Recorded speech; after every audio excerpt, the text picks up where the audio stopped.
우리는 보통 생각하기를 이 구약의 말씀은 좀 무섭고 신약의 말씀은 무조건 사랑스럽고 좋다 이런 생각을 갖습니다. 오늘 말씀 마지막 부분에 보세요. 아니하거든 저주를 받을지어다 이런 내용이 나와요. 아니하거든 저주를 받을지어다. 뭘 아니하거든이라 그랬어요? 네, 주를 사랑하지 아니하거든 그랬어요. 야, 굉장히 무서운 말이죠, 그죠? 이런 무서운 말을 바울이라고 하는 사람은 서슴없이 저와 여러분들을 향해서 들려주고 있는 것입니다. 오늘은 고린도전서 마지막 시간인데 바울의 마지막 권면이라고 하는 제목이에요. 바울의 마지막 권면, 사도의 마지막 권면의 말씀입니다. 고린도전서 16장 이 말씀이 로마서 16장 전체의 말씀하고 거의 일맥상통합니다. 우리가 알다시피 바울은 누구보다도 교인들을 게다가 고린도 교인들을 사랑했습니다. 다른 사람들은 고린도 교회를 향해서 열심히 손가락질을 해대면서 그게 무슨 하나님의 교회냐라고 비난을 퍼붓고 있었지만 바울만큼은 그렇게 하지 않고 있었던 것입니다. 고린도 교회는 다른 교회들과는 달리 엄청나게 많은 문제를 안고 있었습니다. 그래서 많은 사람들이 고린도 교회는 하나님의 교회가 아닐 것이다 이렇게 쉽게 결론을 내리고 있었습니다.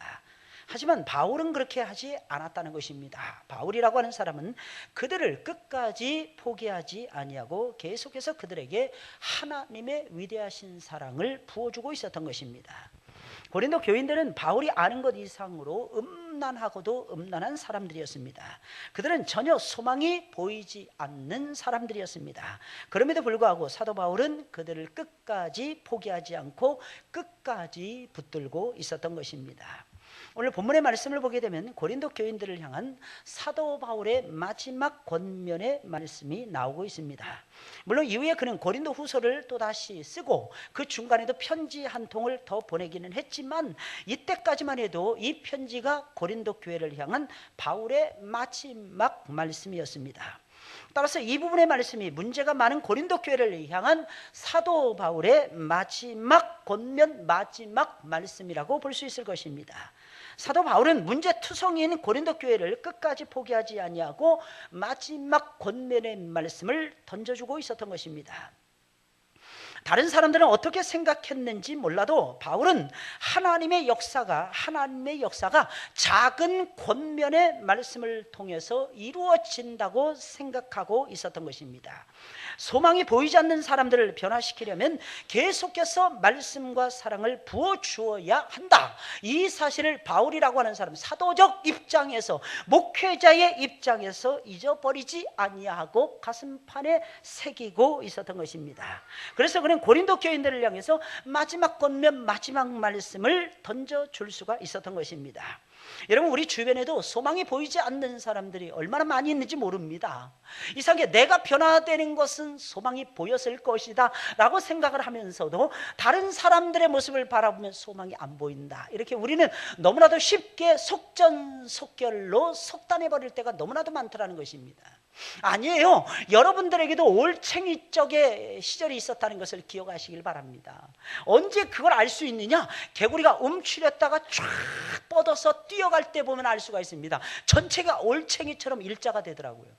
개구리가 전체가 올챙이처럼 일자가 되더라고요. 야, 개구리는 이렇게 근데 다리도 있고, 그죠? 뒷다리가 있고, 그죠? 꼬리가 없는 뒷다리를 가지고 있잖아요. 근데 놀라운 사실은요, 개구리가 웅크렸다가 쫙 뻗어서 나가는 모습을 보니까 완벽하게 일자를 쫙 이루고 있더라고요. 다리 전체가 쫙 펴지는 거예요. 와, 마치 비행을 하듯이 저와 여러분들은 올챙이 시절이 있었다는 것을 기억을 하셔야 되는 것입니다.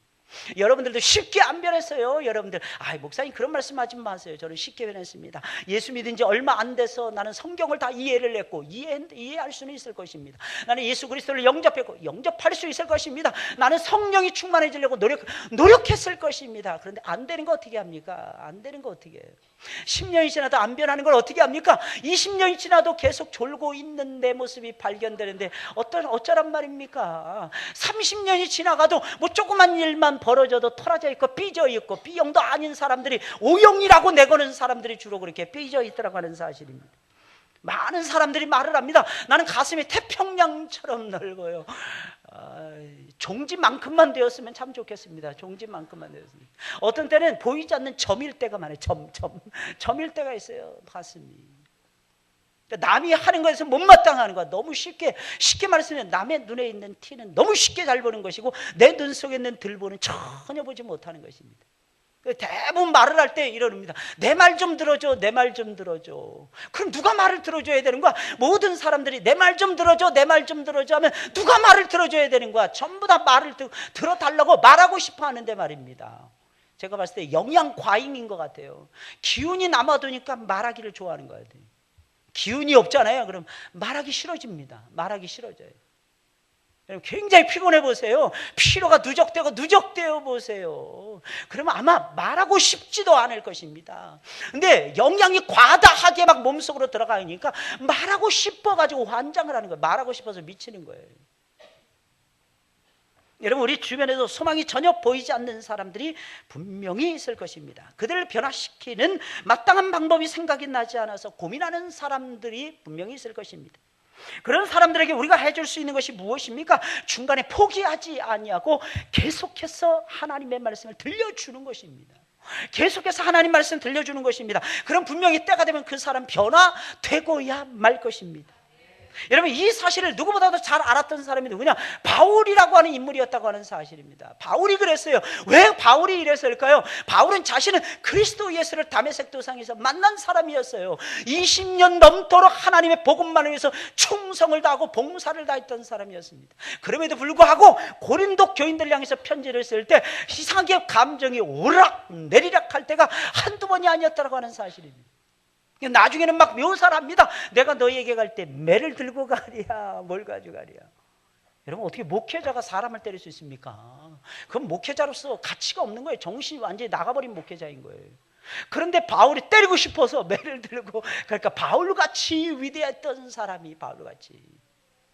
우리는 한편에 또 이렇게 생각합니다. 오죽했으면 때릴까? 이래서 아니에요. 절대로 때리면 안 되는 거예요. 어느 젊은 목사님들이 항상 하시는 말씀이 이 주목을 한번 썼으면 좋겠다네요. 주목을. 그래서 좀 바꿔놓고 싶다네요. 속으로 제가 무슨 생각을 하냐면 속으로 제가 그 주먹을 부셨으면 좋겠다. 그 주먹을 부셨으면 좋겠다. 부셔야죠. 우리 마음속에 어떻게 그런 마음이. 그러나 일어나더라도 밖으로 내뱉으면 안 되는 거예요. 일어나더라도 행동으로 옮겨서는 안 되는 거예요. 일파만파의 파급 효과가 일어나잖아요. 속으로만 생각한 건 아무도 몰라. 나만 심판받으면 돼. 근데 겉으로 드러나면 수많은 사람들이 죽어갈 수 있는 거예요. 수많은 사람들. 영적으로 죽을 수 있더라는 거예요. 내서는 안 되는 거예요.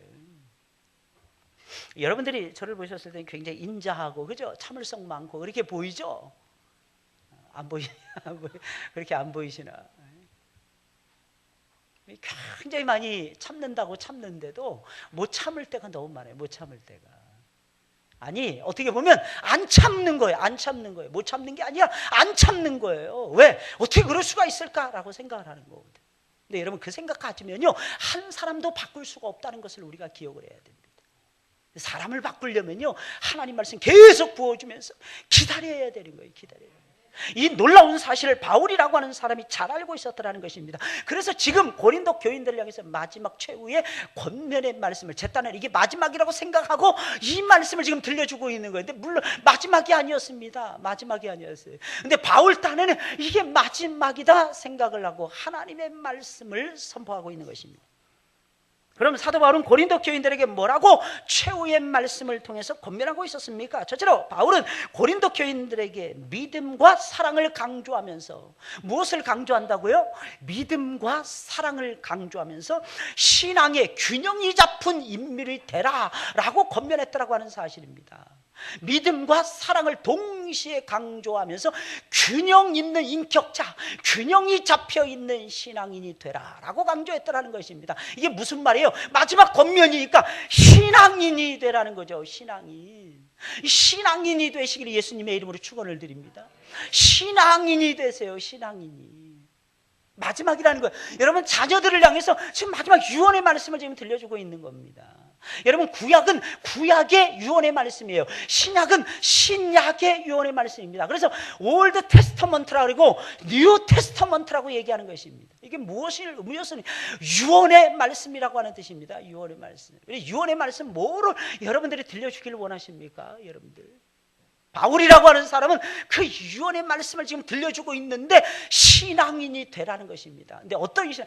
균형이 잡혀있는 신앙인이 되라는 거예요.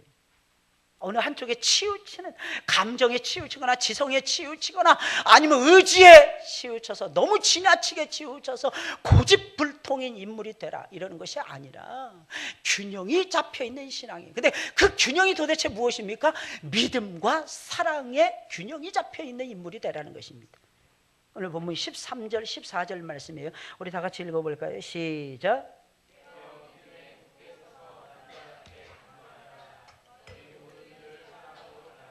아멘. 여기서 두 단어가 강조되고 있음을 우리가 알 수가 있습니다. 첫째는 깨어 믿음이라는 거예요. 믿음에 굳게 서라는, 믿음에 굳게 서라. 굳게 서서 남자답게 강건하라. 동시에 바울은 이야기를 합니다. 모든 일들을 사랑으로 하라는 것입니다. 여러분, 이 두 가지를 강조하는 거예요. 하나님 주 예수께를 향한 믿음이라는 거예요. 믿음이 있으면 뭐 하고 싶어지는 거예요? 일하고 싶어지잖아요. 근데 그 일을 뭘로 하느냐는 것입니다. 그 일은 반드시 사랑하는 마음으로 하셔야 된다는 거예요. 여러분, 사랑하는 마음으로 하고 계십니까? 설거지하면서 혹시 사랑하는 마음으로 하십니까? 일을 막 부득부득 갈면서 어쩌다가 내가 저 인간을 만나가지고 막 빨래를 하면서 부득부득 내 신세야. 내가 어쩌다가 내가 이 모양 이 꼴로 내가 살아갈 것인가. 그게 아니고 설거지하시면서 빨래하시면서 사랑하는 마음으로 하신다는 거예요. 그럼 뭐가 나옵니까? 코에서 콧노래가 막 흘러나오는 거예요.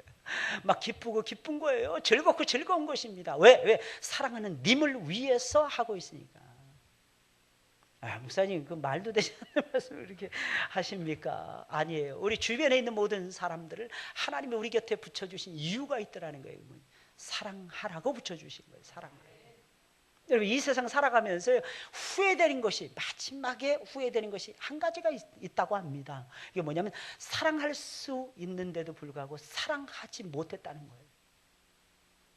저는 장례식이라든지 무슨 행사가 있을 때마다 늘 떠오르는 것이 그거예요. 뭐 돌잔치라든지, 이제 내일도 어느 한 가정이 돌예배를 드립니다.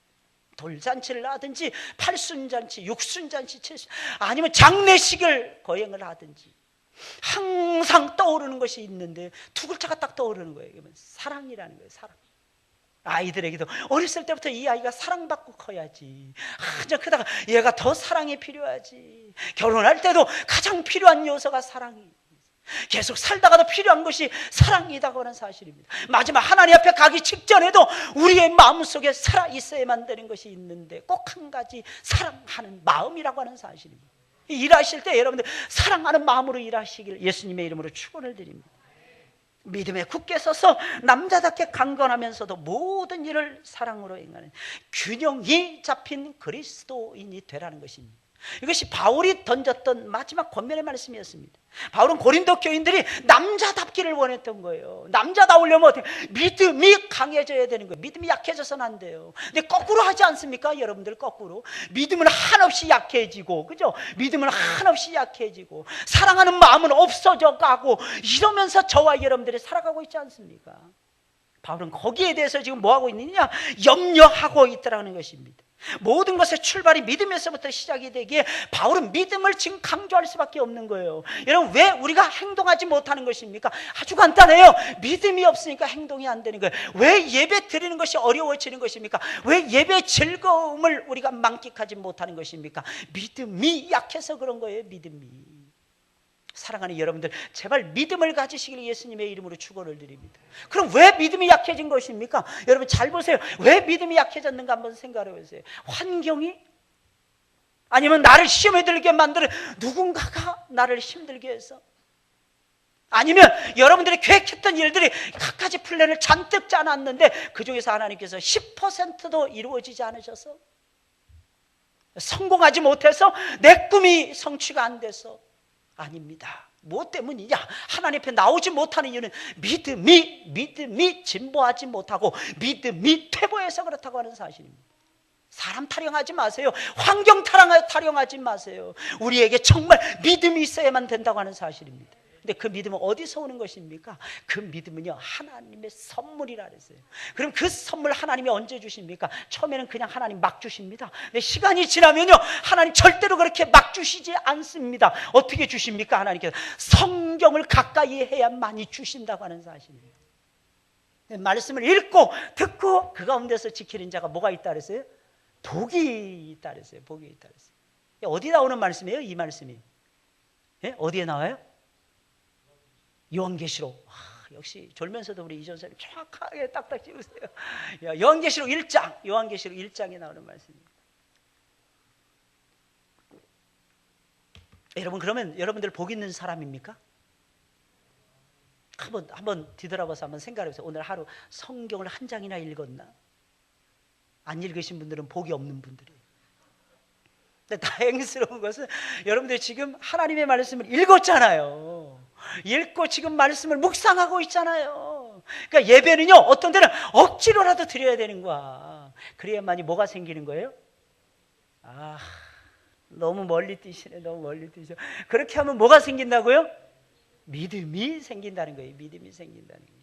그래서 바울은 믿음을 강조하고 있는 거예요. 왜냐하면 바울의 인생의 출발점이 믿음이었거든요. 바울이 하나님을 사랑하는 출발점이 믿음이었거든요. 바울이 사역의 출발점으로 삼았던 것이 믿음이었다고 하는 사실입니다. 그러니까 믿음이 없으면 하나님을 기쁘시게 못한다는 여러분 히브리서 기자의 선언은요, 정확무한 하나님의 말씀이었다고 하는 사실입니다. 그러니까 믿음이 있어야 돼요. 내 안에 믿음이 있어야 되는 거예요. 믿음이 있어야 즐거워집니다. 믿음이 있어야 하나님 앞에 나올 수가 있습니다. 믿음이 있어야 예배 드릴 수가 있는 거예요. 믿음이 있어야 찬송 부를 수가 있는 거예요. 믿음이 있어야 기도할 수 있다고 하는 사실입니다. 사랑하는 여러분들 혹시 강한 믿음을 보이고 있습니까? 아니면 여러분들은 흔들리는 믿음을 보이고 있습니까? 바울의 말대로 우리는 믿음의 강한 모습을 보여야만 되는 거예요. 믿음이 있어야 되는 것입니다. 그러나 사도 바울은 고린도 교인들이 아무리 믿음이 강건하고 남자답다 할지라도 일할 때만큼은 사랑으로 일하는 주의 종들이 되기를 희망을 하고 있었다고 하는 사실입니다. 믿음, 우리가 믿음으로 일하는 것 같죠? 그래서 함부로 저 사람 믿음이 있어 없어 이렇게 여러분들이 판단하지 마세요. 일하는 것은 사랑으로 하는 것입니다. 사랑으로. 보세요. 분명히 너희 모든 일을 뭘로 하래? 믿음으로 행하라? 사랑으로 행하라는 거예요. 사랑으로. 어떤 사람이 아무것도 안 하려고 그래 이렇게 생각하세요. 사랑이 없구만. 따라서 사랑이 없어. 사랑이 없어. 사랑이 없으면 하나님을 향해서 일하고 싶지 않습니다. 사랑이 없으면 다른 영혼을 위해서 일하고 싶지 않은 거예요. 그래서 하나님을 사랑하고 이웃을 내 몸과 같이 아껴주고 사랑하는 사람, 그 사람 믿음이 없는 것이 아니라 사랑이 없는 사람이라고 하는 사실입니다. 여러분, 고린도 교인들을 향한 바울의 첫 번째 마지막 권면의 말씀, 균형이 잡힌 신앙인이 되라는 거예요. 신앙인의 특징은 두 가지로 요약을 할 수 있죠. 그죠? 균형, 뭐의 균형이 잡히는 거예요? 믿음과 사랑의 균형이 잡힌 신앙인들이 되자는 것입니다. 이게 너무너무 재밌어요.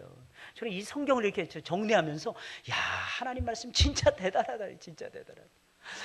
어쩌면 이렇게. 여러분, 로마서 16장의 말씀하고 비슷하다 그랬잖아요. 로마서 16장의 첫 번째 주 안에서 뭐예요? 전부 다 신앙의 달인들이 나오고 있잖아요. 이 신앙의 달인들이.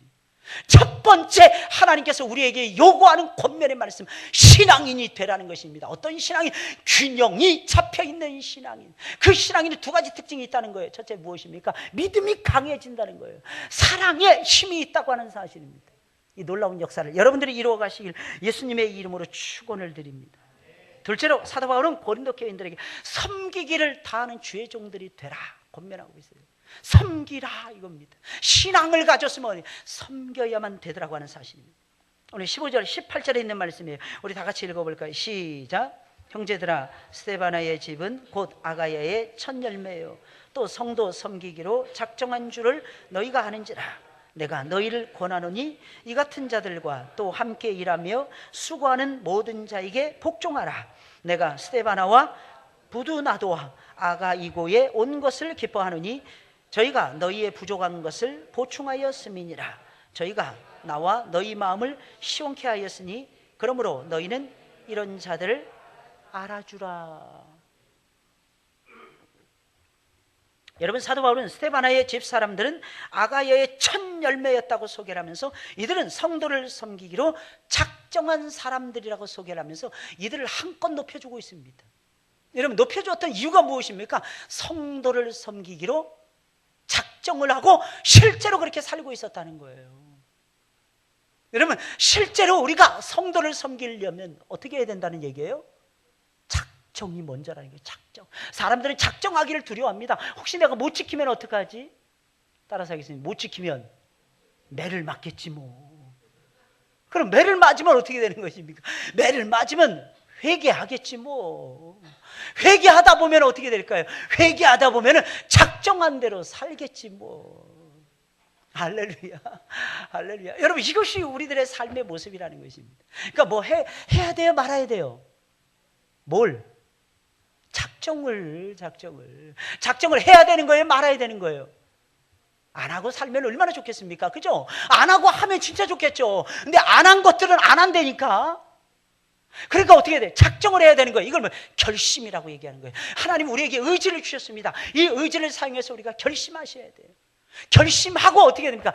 행해야 되는 것입니다. 못했다, 그럼 회개해야 되는 것입니다. 그리고 또 행해야 되는 것입니다. 할렐루야. 이랬던 집의 사람들이 스데바나의 집 사람들이었다는 것입니다. 스테파노스라고 하는 뜻입니다. 면류관이라는 뜻이에요. 무슨 뜻이라고요? 면류관이라고 하는 뜻이었어요. 면류관. 아마 스테반 집사님이었는지 그건 잘 알 수가 없습니다. 아니었을 것입니다. 이미 일찍이 사망을 했으니까. 아니, 그의 후손들이었을까요? 그건 잘 모르겠습니다. 그러나 분명한 것이 있다는 것입니다. 이 가정은 면류관을 쓰기에 합당한 모습을 띠고 있었다는 거예요. 이게 뭐예요? 성도 섬기기를 다하기로 작정을 하고 그대로 살아가고 있었다는 것입니다. 여러분, 스데바나의 집 사람들은 하나님의 교회를 위해서 전적으로 헌신하는 주의 종들이었습니다. 그들은 아가야의 첫 열매로서 처음부터 성도 섬기기로 작정한 사람들이었고 실제로 성도들을 힘있게 섬기던 하나님의 종들이었습니다. 물론 그들은, 오해하지 마세요, 전문적인 사역자들은 결단코 아니었습니다. 하지만 그들은 말씀을 선포하는 전문 사역자들이 힘있게 주의 일을 할 수 있도록 마치 자신들이 전문적인 사역자들이라도 된 것처럼 전문 사역자들을 물심양면으로 돕고 있었던 것입니다. 이게 스데바나의 집 사람들의 특징이었어요. 그야말로 말로만이 아닙니다. 진짜 사실대로 물심양면으로 도왔다는 게, 이게 무슨 말이겠습니까? 물질이 필요한 물질을 주었다는 것이고 마음을 위로해 주고 싶으면 마음을 편하게 해 주었다고 하는 사실입니다. 여러분, 제가 주의 종이라서 이런 말씀 드리는 것이 아닙니다. 성도의 신앙이 잘 자라려면요, 그것도 쭉쭉 빵빵하게 성장해 가려면 아주 간단합니다. 담임 목사와의 관계가 굉장히 중요해요. 이 사람들 순종하잖아요, 순종. 근데 어떤 사람들에게 순종하라 했어요? 바울이 하나님 섬기기를 다 하는 사람들에게 순종하라 했어요. 아무한테나 순종하지 마시고 하나님 섬기기를 다 하는 사람들을 순종하세요. 저 사람은 가난하니까 내가 도와줘야지. 절대로 그러지 마세요, 여러분들. 가난한 사람들이 잘못한 거는 그냥 없는 사람들이니까 덮어줘야지. 이래서는 안 됩니다. 가난한 사람들도 똑같이 법 앞에서는 평등해야 되고 하나님 앞에서는 평등해야만 되는 것입니다. 잘잘못은 분명히 가려줘야 되는 것입니다. 왜? 가난하다고 해서 넘어가게 된다면 나중에 어떻게 되겠습니까? 교회 법이 어떻게 되겠어요? 하나님 나라가 어떻게 세워질 수가 있겠습니까? 사랑하는 여러분들, 전문 사역자가 되느냐 안 되느냐 그게 중요한 것이 아니에요. 어떤 의식을 가지고 주의 일에 돌진하고 주의 일을 감당하느냐, 이것이 중요한 것입니다. 의식이 중요하더라는 거예요. 내가 전문 사역자인데도 불구하고 전문 사역자가 아닌 것처럼 행동해서는 안 되고, 내가 전문 사역자가 비록 아니라 할지라도 마치 전문 사역자인 양 내가 하나님의 교회를 떠받들면서 주의 종을 섬겨간다면 그 사람은 전문 사역자 이상으로 하나님 앞에 큰 상급을 받고야 말 것입니다. 제발 믿으시기를 예수님의 이름으로 축원을 드립니다. 여러분, 스데반나 집 사람들이 전적으로 헌신적으로 주의 일을 결심하고 했으면, 나와 얼마나 스데반나 집 사람들이 이렇게 했으면, 나와 너희 마음을 시원하게 하였으니 저들을 알아주라 라고 말을까지 했겠습니까? 여러분, 이 정도로 이들은 헌신했더라는 거예요. 알아주라는 거예요. 사도 바울의 입에서는요, 웬만해서는 이런 말이 잘 안 나옵니다. 근데 저희의 수고와 헌신을 너희가 알아주라. 그들과 함께 일할 뿐만 아니라 저들은 나와 너희의 마음을 시원하게 했으니. 동기 목사님 손자를 낳았는데 이름이 시온인 거예요. 왜 시온이라고 지었습니까? 성경 말씀에 하나님을 시원케 해드리고 사람을 시원하게 해주라고 해서 아이의 이름을 시온이라고 지어더라는 거예요. 할렐루야. 게다가 성이 양씨예요. 성이 양씨. 그러니까 하나님 편, 사람 편, 양편을 시원하게 해드리는, 양편을 시원하게. 진짜라니까요. 진짜라니까. 하나님 편, 사람들 편, 양편을 전부 다 시원하게 해줘요. 시원하게. 이게 바로 하나님의 놀라우신 역사이시. 이걸 스데반나 집 사람들이 한 거예요. 여러분, 이런 모습 담고 싶지 않나요? 여러분, 이런 모습 우리들의 모습이 되었으면 너무 좋겠죠, 그죠? 하나님을 섬기기를 다하고, 하나님의 교회를 섬기기를 다하고, 게다가 말씀을 맡은 주의 종들을 섬기기를 다할 때, 많은 사람이 이 목사님 이거 아부 아닙니까? 아부라는 건 내가 어떤 잘못된 목적을 가지고 그것을 이루기 위해서 하는 비굴한 행동을 가리켜서 아부라고 하는 것입니다. 마땅히 존경해야 될 자를 존경하지 않는 것은 아부가 아니라 하나님을 향한, 오히려 보면요, 거부이고 도전일 수도 있다는 것입니다. 왜? 이유가 무엇입니까? 하나님이 세워놓으신 하나님의 종이니까. 사랑하는 여러분들, 이런 사실을 꼭 기억을 하시고 하나님 앞에서 능력 있게 살아가시길 예수님의 이름으로 축원을 드립니다. 여러분, 왜 우리는 섬기는 일에 자꾸 뒤로 물러나는 것입니까? 아주 간단해요. 섬기기를 작정한 사람을 못 만나서 그러는 거야. 뭔가 샘플이 있어야 되잖아요. 롤 모델이 있어야 되잖아요. 롤 모델이. 실제로 하나님 앞에 섬기기를 작정을 하고 섬기는 사람들을 가까이서 못 봐서 그러는 거예요. 그래서 봐야 돼요. 그리고 보여줘야만 되는 것입니다. 앞으로 우리 교회는 그렇게 보여주는 장로님들, 그렇게 보여줄 수 있는 안수 집사님들, 그렇게 보여줄 수 있는 권사님들이 많이 나오기를 예수님의 이름으로 축원을 드립니다. 여러분, 사도 바울은 고린도 교인들에게 마지막으로 뭐라고 권면하고 있습니까? 섬기기를 작정을 하고 실제로 섬기는 자들이 되라는 것입니다. 여러분, 마지막 세 번째로 사도 바울은 고린도 교인들에게 서로 무난하며 사랑의 교제를 나누라라고 권면하고 있습니다. 가장 아름다운 것을 지금 얘기하고 있는 거죠. 가장 아름다운 것. 여러분, 로마서 16장에 있는 말씀 보세요. 계속 섬기잖아요. 심지어는 바울이 5계까지 들어간데 5계까지 따라 들어가서 바울을 섬기잖아요. 섬기기를 다 하죠. 그리고 마지막에 바울이 강조했던 것이 오늘 본문의 말씀에도 똑같이 등장을 하고 있는 거예요. 오늘 보면 19절 20절에 있는 말씀입니다. 아시아의 교회들이 너희에게 무난하고 아굴라와 브리스가와 및 그 집에 있는 교회가 주 안에서 너희에게 간절히 무난하고, 모든 형제도 너희에게 무난하니 너희는 거룩하게 입맞춤으로 서로 무난하라 라고 말씀하고 있습니다.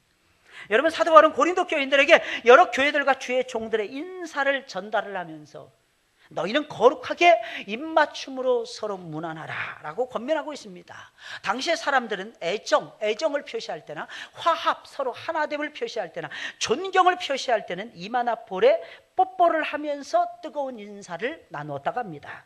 그래서 바울은 고린도 교인들에게 거룩하게 입맞춤으로 서로 무난하며 사랑의 교제를 나누라 라고 말씀하고 있는 것입니다. 그런데 왜 사도 바울은 하필이면 거룩한 입맞춤으로 무난하라 라고 말하고 있는 것입니까? 여러분, 거기에는 세 가지 이유가 있었습니다. 우선 그들의 입맞춤은 첫째 의미가 평화를 상징하고 있었기 때문입니다. 여러분, 평화로운 사람하고 입을 맞추지 원수지간에 입을 맞출 수 있나요? 그죠? 사랑해야만이 입을 맞출 수 있는 거예요. 그렇다면 그들의 입맞춤은 단순한 인사가 아니라 하나님과 평화했다는 증거였다는 것입니다. 그리고 더 나아가서는 내 주변에 있는 모든 사람들과 평화했다라고 하는 표시가 되었던 것입니다.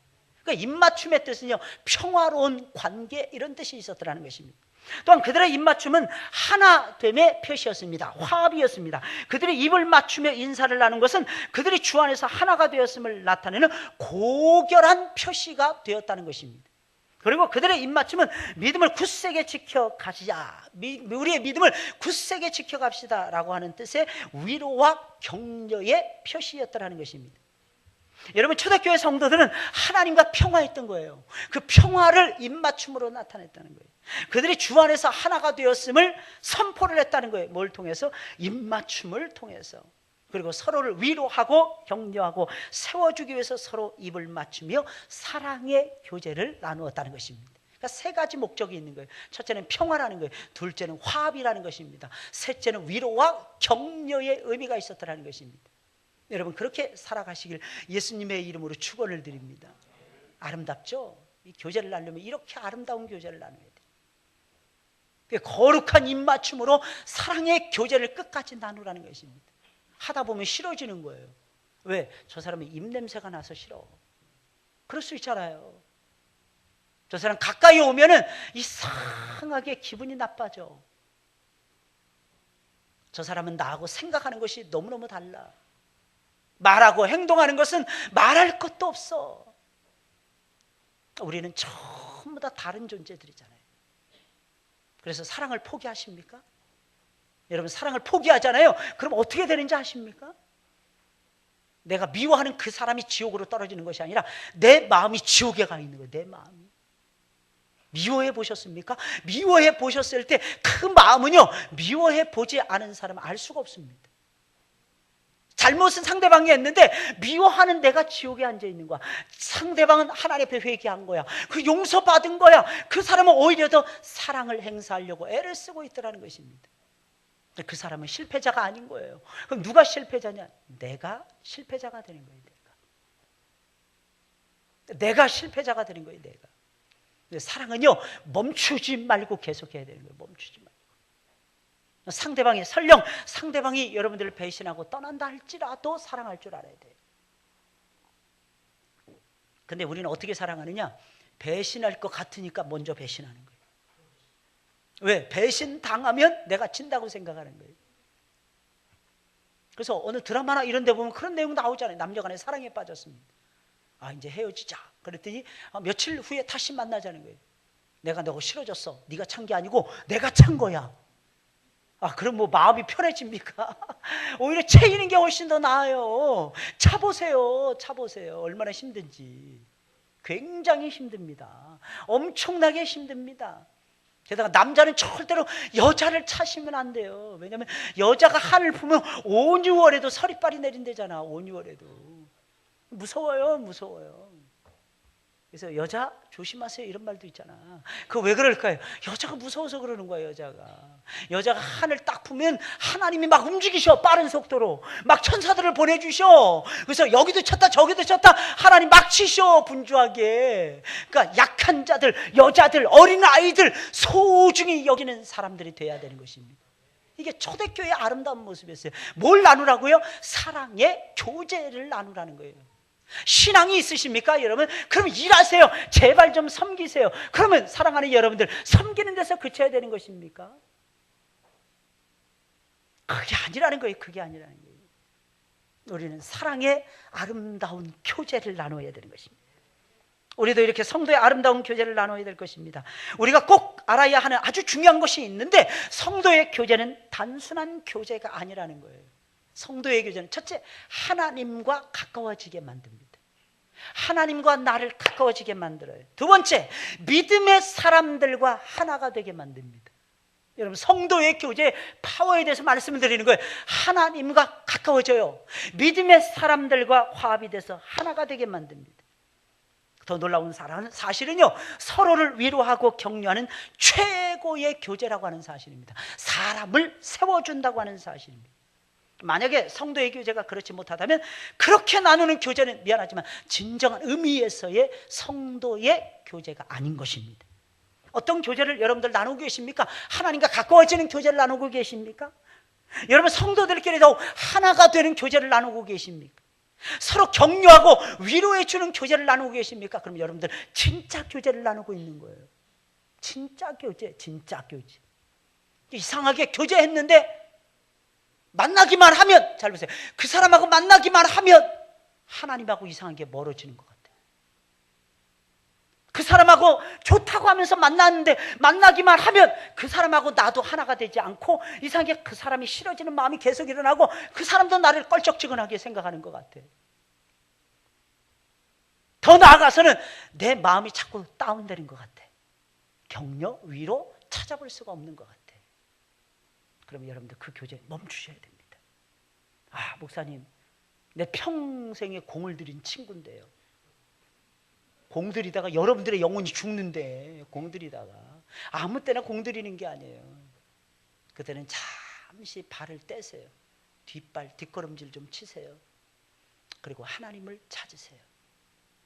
진정한 교제를 힘있게 한번 나눠보세요. 그 교제에서 힘을 얻은 다음에 그 사람하고 다시 교제해야 됩니다.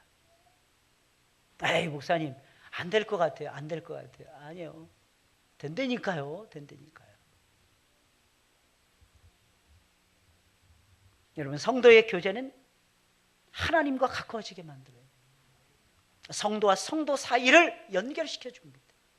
내 마음을 일으켜 세워준다니까요. 이게 성도의 교제의 파워예요. 사랑의 제사라는 것입니다. 이걸 가지고 사랑의 제사라고 얘기하는 거예요. 제사라는 건 뭐예요? 예배라는 건 무엇입니까? 하나님의 능력이 나에게 부어지는 거 아니겠습니까? 사랑하고 교제한다는 것은요, 하나님의 능력이 나에게 부어지는 것을 얘기하는 거예요. 만나면 좋은 친구가 돼야 되는 거예요. 만나면 아름다운 관계를 이루어야만 되더라는 것입니다. 마지막 교인들에게 훌륭한 권면의 말씀을 지금 들려주고 있는 것입니다. 균형 잡힌 신앙이 되라는 거예요. 균형 잡힌 신앙. 섬기기를 다 아는, 실천하는 종들이 되라는 것입니다. 실천하는 종들. 사랑의 교제를 아름답게 나누라는 것입니다. 사랑의 교제 나누세요. 그래서 여러분들이 꼭 승리하시길 예수님의 이름으로 축원을 드립니다. 승리할 수 있겠죠, 여러분들? 늘 그렇게 승리하세요. 그래서 고린도전서 1장부터 16장의 말씀을 다 기억은 못해도 이 마지막 권면의 말씀만큼 여러분들의 가슴판에 확실하게 새기시기 바랍니다. 보세요. 마지막 축도를 하고 있는 바울의 모습 보세요. 다 같이 23절, 24절 읽어볼까요? 시작.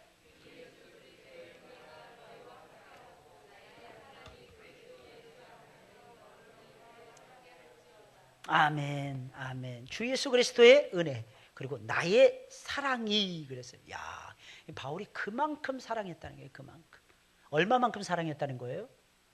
그만큼 사랑했다는 거예요. 그만큼. 어느 정도로? 나의 사랑이라고 고백할 정도로. 나의 사랑이라고 고백할 정도로. 너희와 함께 할지어다. 야, 이 바울이 정말 멋있는 사람이에요. 너무 멋있어요. 그죠? 멋있죠? 여러분들은 이런 멋있는 삶을 살아가세요.